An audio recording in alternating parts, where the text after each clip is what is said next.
Let's talk about Halloween Ends. I watched this last night on Peacock.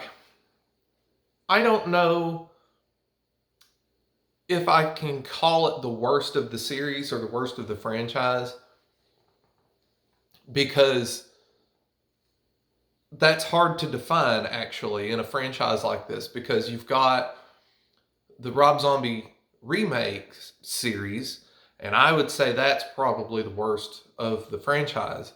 But it's a remake. It's not the same thing as this, which is the David Gordon Green trilogy. This David Gordon Green trilogy is not the same as the original sequel movies, which was Halloween 2, 3, 4, 5, and 6. H2O was a little different.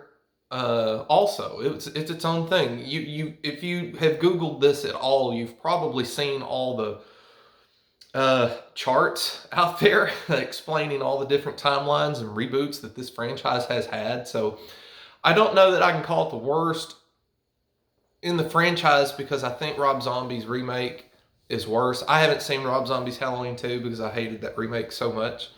Um, I didn't hate Ends. I didn't walk away from Ends pissed off like I did after seeing the remake from Zombie. But I sure didn't like it either, and I can say without a doubt, I can say this very definitively. I think Ends is the worst movie of this new trilogy. Um,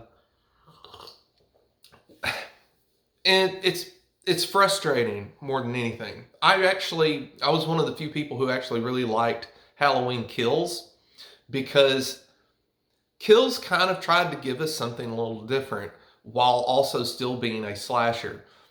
In Kills, we've never seen Michael act like that before. We've never seen Michael pretty much become Jason Voorhees and just murder everybody. We've never seen a Halloween movie with that many kills. We've never seen a Halloween movie with that level of scope and scale to its story. We kind of did with Halloween 4, but Kills was way bigger than 4. There's a lot of characters in Kills. There's a lot of plot lines. There's a lot of weaving in and out of each other's stories and crisscrossing everything. There's just a lot going on in Kills, and honestly, we'd never seen that before in a Halloween movie, so I actually really liked that. I enjoyed it. A lot of people gripe because Laurie's not in it much and doesn't have a lot to do. Two things I have to say to that. Number one, that's fine with me because I didn't really want to see another Laurie versus Michael movie. We've already seen that many times by this point. We saw it in 1978, we saw it in Halloween 2, we saw it in Halloween H2O, she's in Resurrection, so we saw it there too. We saw it in 2018. By the time Halloween Kills came along, I wasn't bothered much at all that Laurie didn't have a lot to do in it. I'm glad she was there, and I like the character, and I like Jamie Lee Curtis. I'm glad she was there and that she's in the movie, but I was fine with the fact she didn't have a lot to do with it. She didn't really need to. Kills is about what Michael's doing out there. Also, you could say in Halloween 2, the one from 1981 or whenever it came out, she doesn't do a lot in that one either. She's also in a hospital bed for most of that movie. She is the final girl though. So I didn't mind Kills, and I thought that it was trying to do something different, and I appreciated that. The difference between it and Ends is that Ends is also trying to do something vastly different. This movie's not just doing something different, it's doing something real different. It's very out of left field. Spoilers are going to be happening now, okay? This is your spoiler mark. Um, it what Ends did by trying to throw in a new killer, it okay, so I've already watched the Red Letter Media review of this movie, and Mike and Jay both really liked the movie. And I think it's odd that they did because their reasoning, from what I understood watching their video, was that they really liked the movie because it tried something new and tried something different, and it was fresh, and they really liked that and appreciated it. Okay, I can understand that.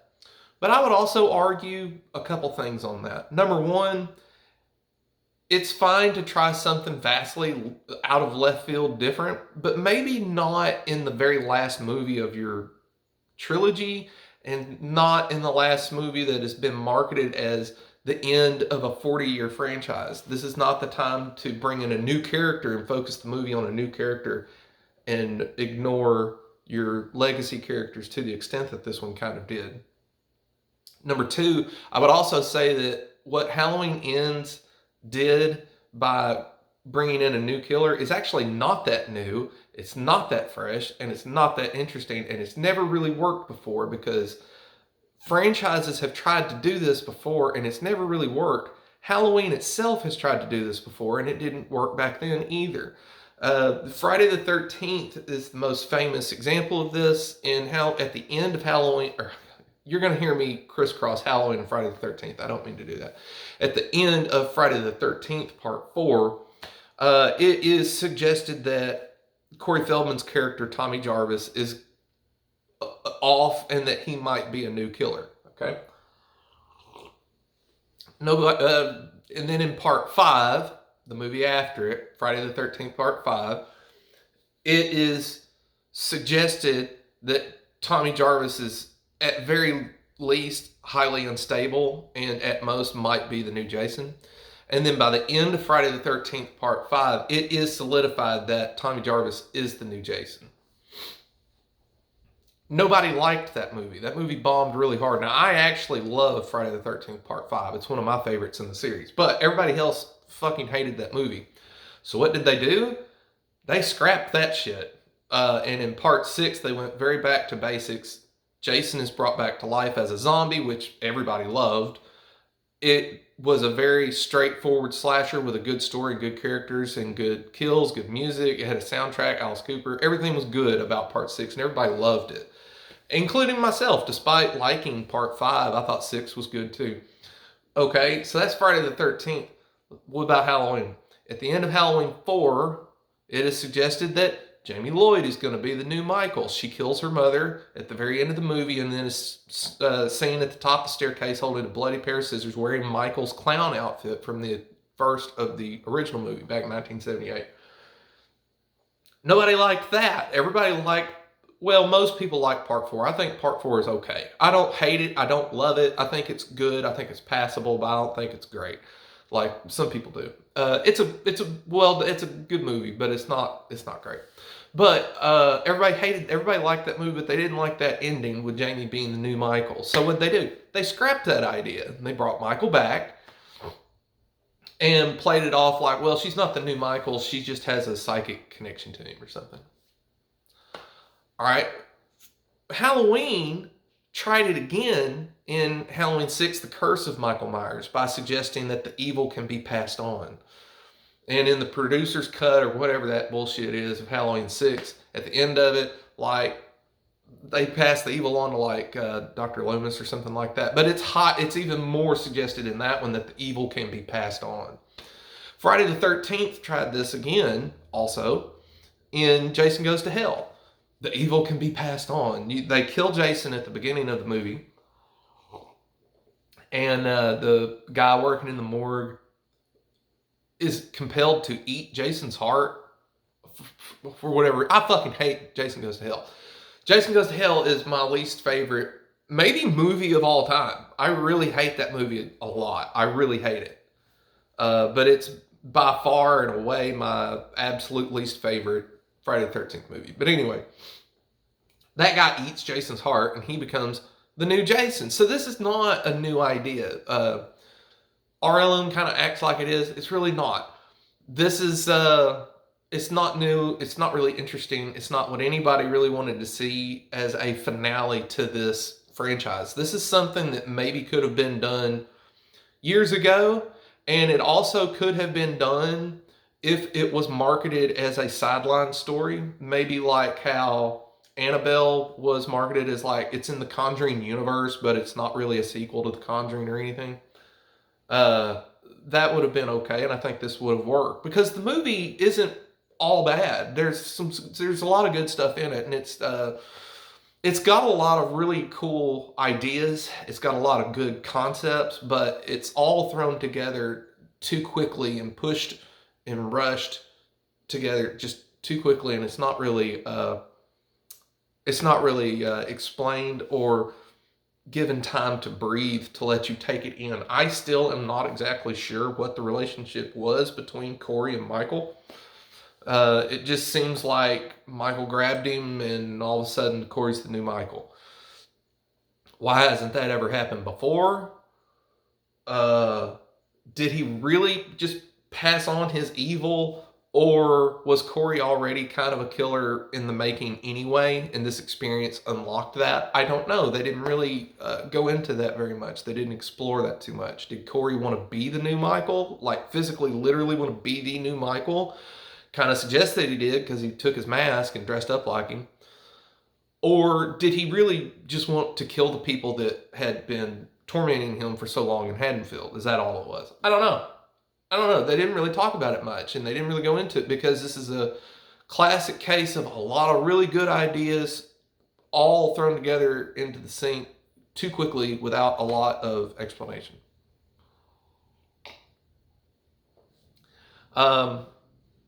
So that's me addressing the elephant in the room with Ends. The fact that it is so left field and so out of character for this franchise. It doesn't feel like a Halloween film either. That's just weird. Okay, so my second biggest gripe with this movie, the second big problem with this movie, is that it acts like Halloween Kills never happened. It's very odd. Go back, and this is what I did because it'd been a while since I saw Halloween Kills, so I watched it last week, and then I watched Ends last night. Go watch Kills again. There is a lot of time devoted to long stretches of flashbacks from 1978. And a lot of time devoted to Officer Hawkins. And his major motivation in this trilogy is that he was there the night in 1978 when Michael was trying to kill Laurie and Dr. Loomis shot him 6 times.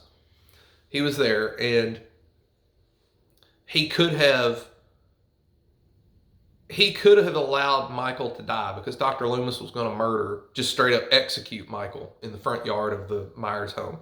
But Officer Hawkins stopped him from doing it. Michael then went on to kill everybody, and Officer Hawkins has a lot of regret about letting that happen, or not letting it happen, however you want to word that. He has a lot of regret about stopping Loomis from just straight up killing Michael Myers. And then also, Hawkins actually wound up getting one of his fellow officers shot in the neck and killed. Has a lot of regret about that. There's a lot of time devoted to this whole story in Halloween Kills. And throughout the rest of the movie in Halloween Kills, Hawkins explains to Laurie, look, Michael never cared about you. Michael just wanted to go home. He just wanted to go home, and I'm the one that let him out, and I'm going to be the one to kill him. Hawkins tells Laurie, he said, it's not about you. If anything, it's about me. Okay. That was fine. I was fine with that change. That was a pretty big change in lore, but that was okay. That's completely forgotten about here. Hawkins has next to nothing to do in this movie except for have a relationship with Laurie, which was good. I liked seeing him. I liked that character, and I liked seeing Laurie go on to have some kind of a life with somebody. That's fine. But what about all that exposition they gave us in Kills about all of this background for Hawkins and how it's about him and he has a redemption coming to him, but we don't see it in Ends. It's completely forgotten that they ever set that up. Also, at the end of Kills, Laurie hears on the phone Michael breathing. Now this is in the director's cut. I don't exactly remember how Kills ended in theaters, but in the director's cut anyway, Michael kills Laurie's daughter. Laurie tries to call her daughter. Michael answers the phone, and Laurie just hears Michael breathing on the other end of the phone, and by that, Laurie knows that her daughter is dead. She picks up a knife and she says, I'm coming for you. She hangs up the phone and she walks out of the hospital carrying a knife, a bloody knife, and it's setting it up like, oh shit, here we go. This movie forgets that too. Laurie not only never had a showdown with Michael after that, she let it all go. She decided that she's not going to live in fear. and that she's just going to move into a house. She's not even going to leave Haddonfield. She's going to stay in Haddonfield, live in a house, and be a normal person, and try to be more positive and open and not let fear run her life. Well, that's an interesting idea because it contrasts what she was doing in the first movie. But again, the execution of it is weird because this is actually the time in the franchise that you really do need to be on your toes, because apparently Michael got away from everybody in the last movie, killed your daughter, and now he's just out there, and you know he's out there, and you know he's going to come back because he's already done it once. So this is actually the time in the franchise that you need to be a little more ready. And I think it could have been better if they'd gone the route that they did, but also have Laurie explain that there's a difference between being ready and letting fear run your life. Because through these 3 movies, there has been a theme of that, of the intangible damage that fear can cause to people around what's actually going on. Like, there's Michael and Laurie, but even all the people around them in Haddonfield have been affected by this. And I thought that was really interesting. So it makes sense that they had her push fear away. That makes sense. But it didn't make sense to have her also just kind of forget that her daughter died and forget that Michael is still out there. There's a difference between, letting fear run your life and being ready. So I think that this movie kind of forgot about that too and dropped the ball. There's a lot of stuff that was set up in Kills that this movie just completely forgot about. And I don't know if it's because Kills was not really liked by most people. I loved it, really. I watched it again last week and I still thought it was really good. I don't think it's the best in the series, and I understand it has a lot of flaws. To the people that don't like Kills, I understand. It's fine. I'm not going to argue with you because every point that you bring up is going to be correct. It's just I'm okay with it. But Ends really. Despite what RLM said, Red Letter Media, despite what Mike and Jay said, I have to disagree with them. I don't think it was a fresh and interesting take. I think it was derivative of a lot of other movies in other franchises, and the Halloween franchise itself has tried this before too, and it doesn't work. Halloween 4, Halloween 6, Friday the 13th, 4, 5, and Jason Goes to Hell. That's 5 other movies I can name just off the top of my head where they tried to make it about, the evil can be transferred to someone new. It's been tried before. It's not new. It's not interesting. And I cannot believe that for the end of this franchise, David Gordon Green and Danny McBride tried to pull inspiration from Halloween 6 and Jason Goes to Hell. That's like the worst fucking movies to try to emulate. I can't believe they did that. But they did. But there's a lot to like in the movie. I thought that what a lot of people have hated and griped about in this movie is the romance subplots. I actually liked those. I thought Allison and Corey had good chemistry. I like Officer Hawkins. I like Laurie, so I liked seeing them kind of come together.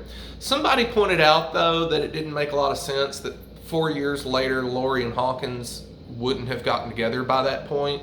It's very obvious in Kills that they have a connection, and they actually have more than just a connection. They have a connection through Michael, but they also seem to really like each other. They grew up together. They're friends. So after Halloween Kills, why wouldn't they have gotten together sooner?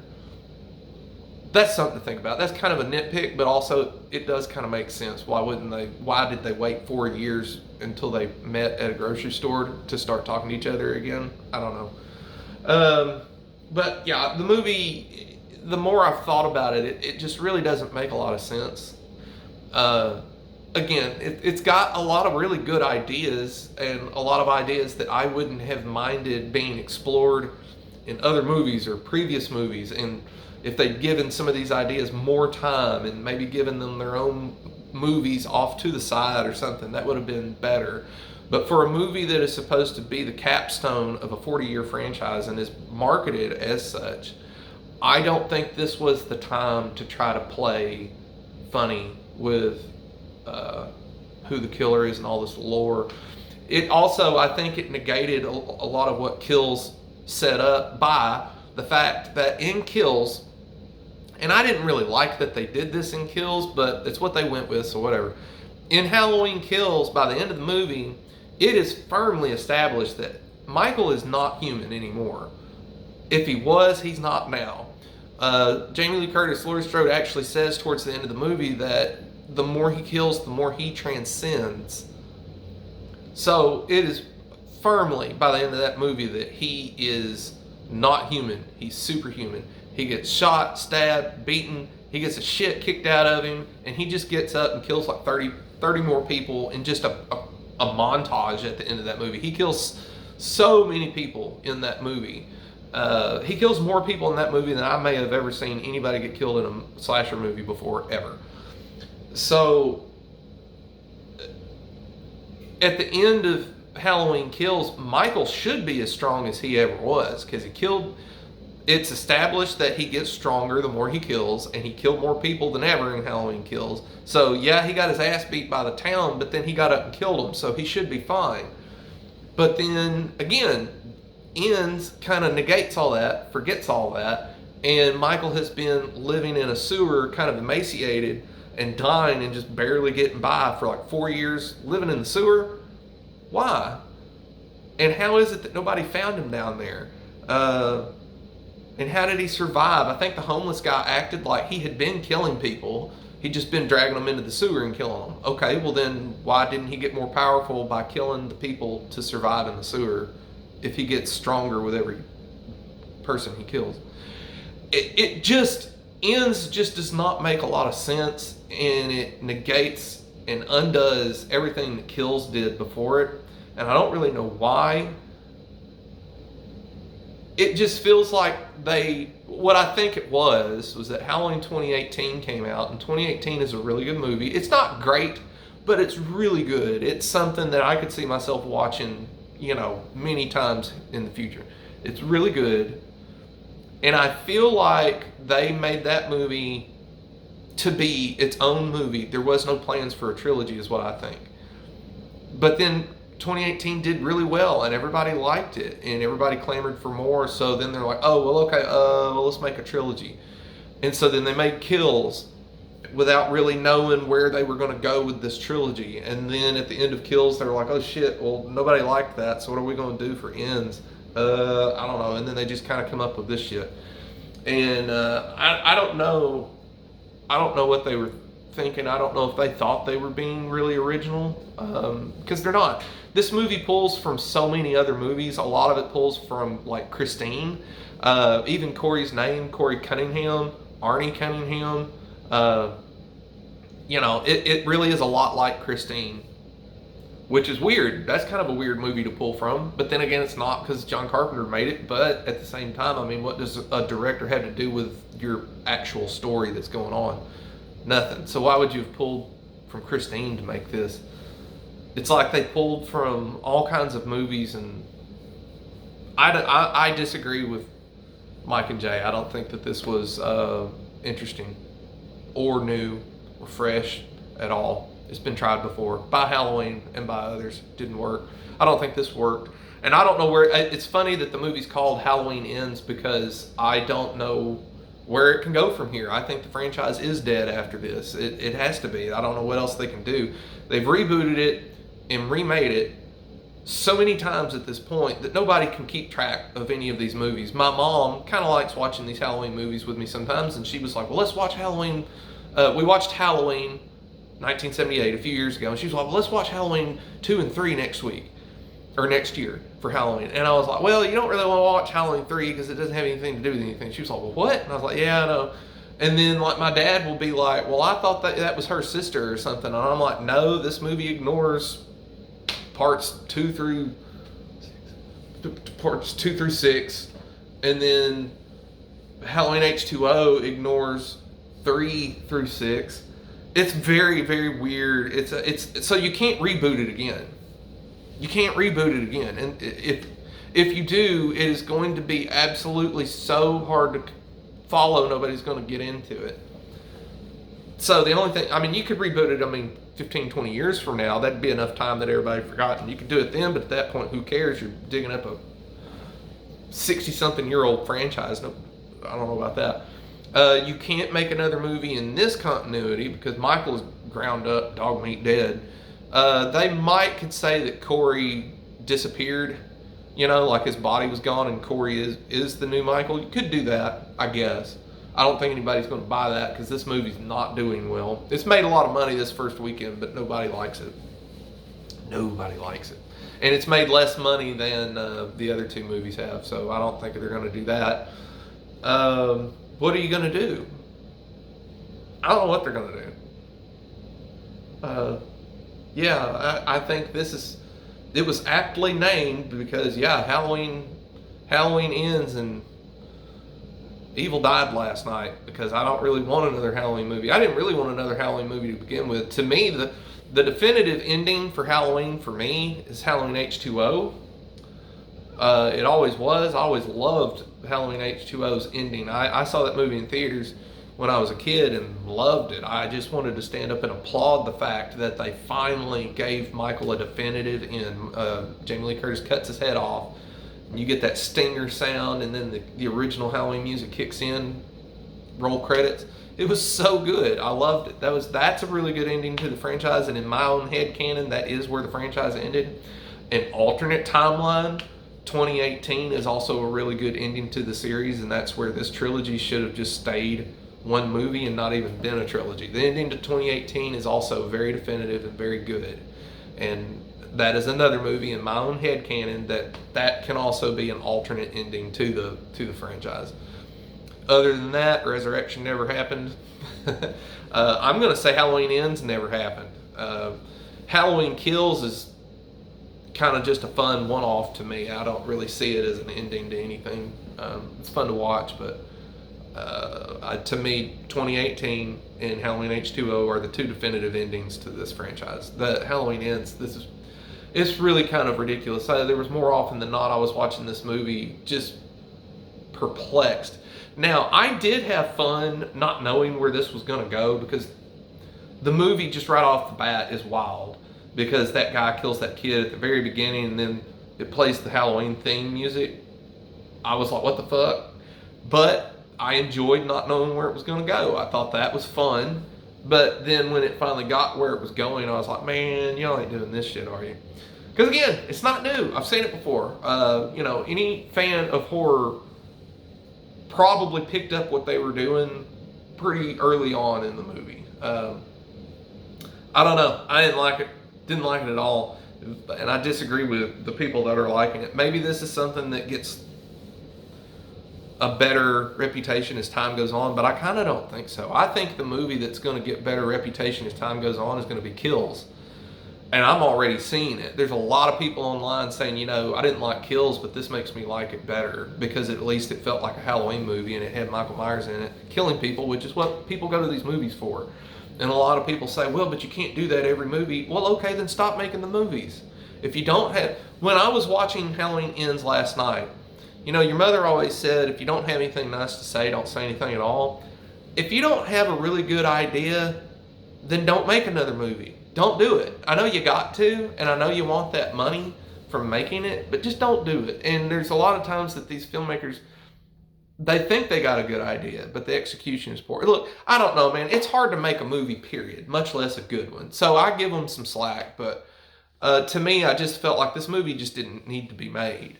I know everybody wanted it to be made, right down from the fans to the director, or to the producers and everything, but it really didn't need to be made, at least not like this. I would have much rather had just another by-the-numbers slasher movie than for them to present this as the end of a 40-year franchise and then pull elements from Halloween 6, Jason Goes to Hell, Friday the 13th, Part 5. All these movies that are well known to piss off fans. I don't know why they did that. I liked Corey's character, though. I did, and I liked Allison's character, and I liked their relationship, but I just feel like this was not something that needed to happen at this point in the franchise. And it also, as I said, just forgets everything that Kills set up, so I have no idea I don't know. I didn't like it. I think it killed the franchise. I don't know where they're going to go after this. So, I don't know. We'll see you later. Only time will tell. But for me, right now, Halloween is dead again. Halloween died for me back a long time ago with Halloween Resurrection.